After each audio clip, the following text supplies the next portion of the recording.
how many of us, have been able to look at people and say, oh, you're acting just like your mother, you're acting just like your father, you're acting like this, you're acting like that. And we don't realize it. But it's very obvious to the person who's watching us. We're in a state of being unconscious or subconscious. We're acting, most of us, sadly, as sort of tapes that are playing that someone else recorded for us.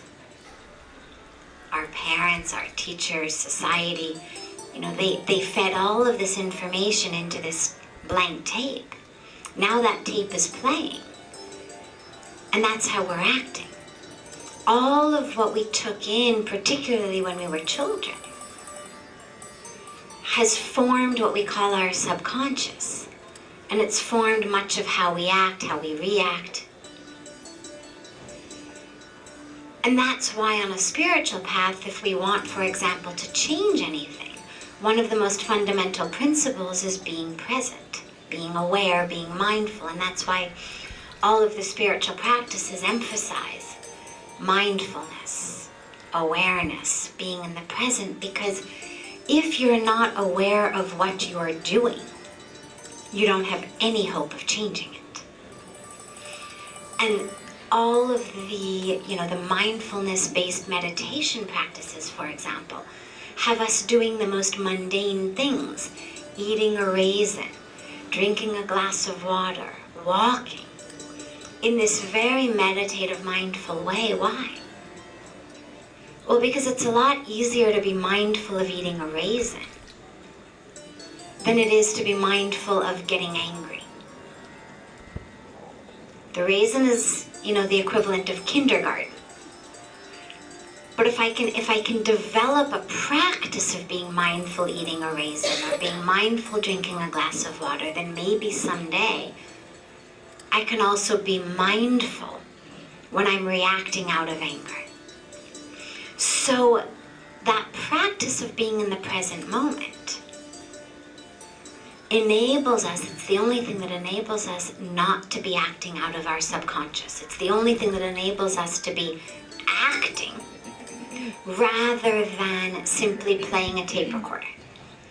And I mention that because that's why so few of us are able to see how we are, and why others tend to be able to see it much more clearly.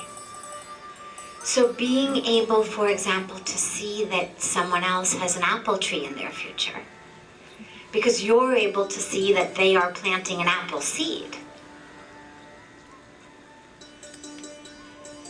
They may not be aware of it.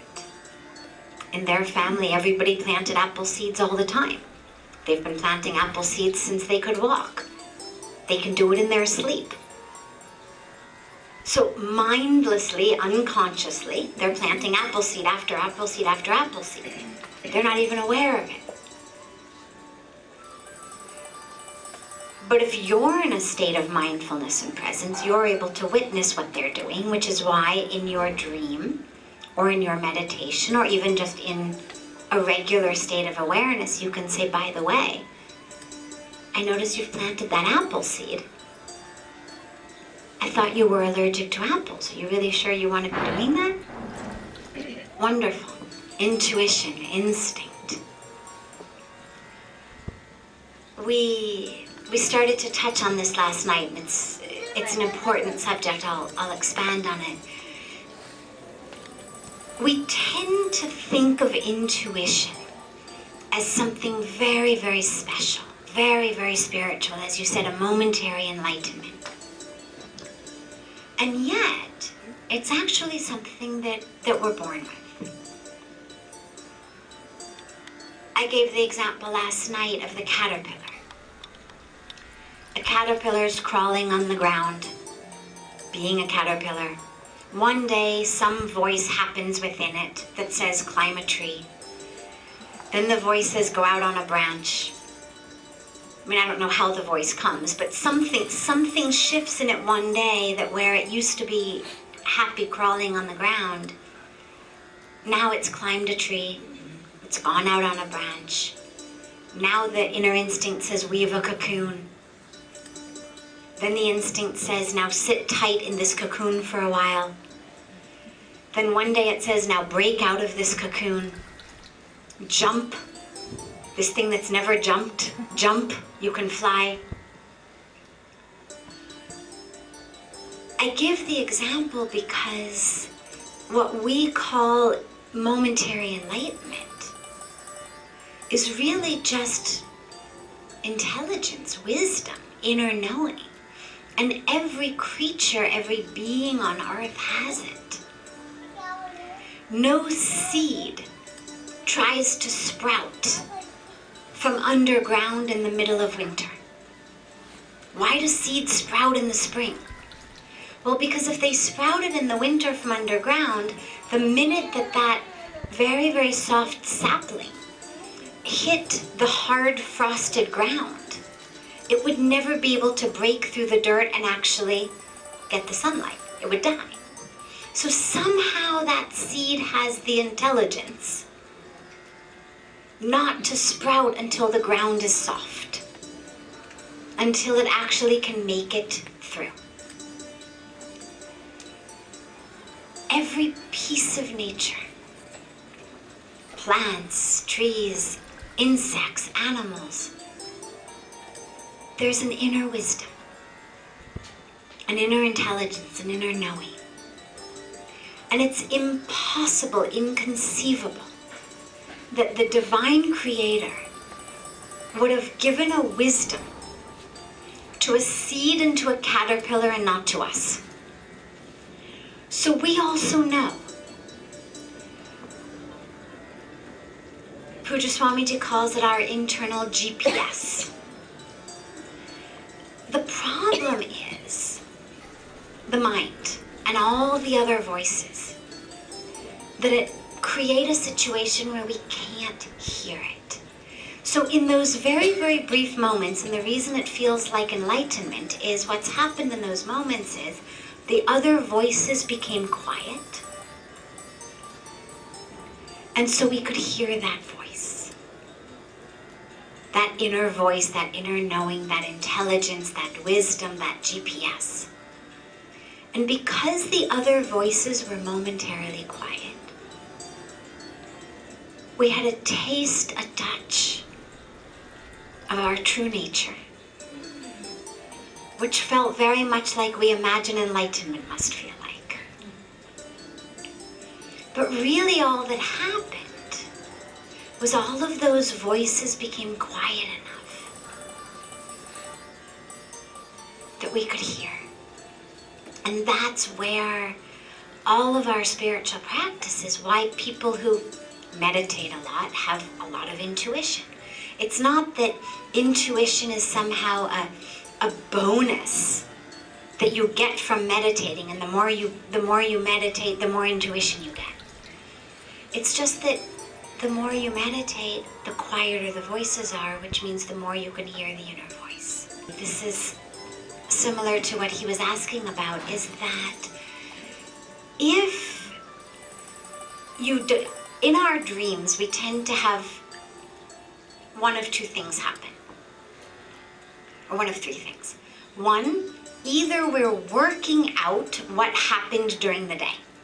So we've taken in so much, and our minds are filtering it. I mean, just from a scientific standpoint, we know that what's happening in our minds is actually very, very, very active in sleep. You actually burn more calories sleeping than you do watching TV. Literally. Your brain is so much more active in sleep. Obviously, in both cases, your body is still. But in sleep, your brain is actually so much more active that you're burning more calories than when you're comatose in front of a TV. Where the first thing that happens is we process what happened in the day. Make sense of it, filter out that which isn't important, hold on to that which is. The second thing that happens is we fulfill our desires. That which we keep thinking about, keep wanting. you'll notice miraculously we tend to get it in our dreams, which is why waking up is so painful. Everything was great in my dream. I had the job I wanted, the house I wanted, the spouse I wanted, the body I wanted, everything that I wanted. I had it in my dream. So when our desires are very, very active, we actually get them fulfilled in our dreams. It's very, very kind, actually. The universe has been very kind to us, that we should not suffer both waking and sleeping. So it gives it to us in the dream state. But the other thing comes in when we're not so full of desires, when there's not so much at the end of the day that we'd been wanting that we didn't get, that now we have to waste our sleeping time fulfilling it.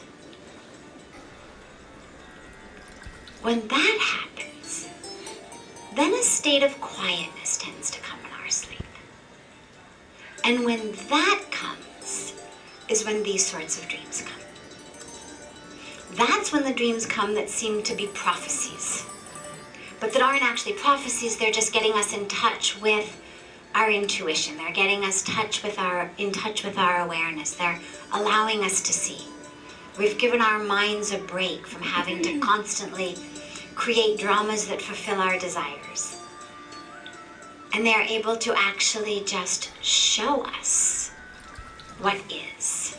So yes, that's exactly what happens in situations like that, is the voices, whether in an auditory sense or in a visual sense in the dream, have quieted down. And that which is the wisdom, the intelligence, the reality, the intuition, whatever we call it, is now manifest, therefore.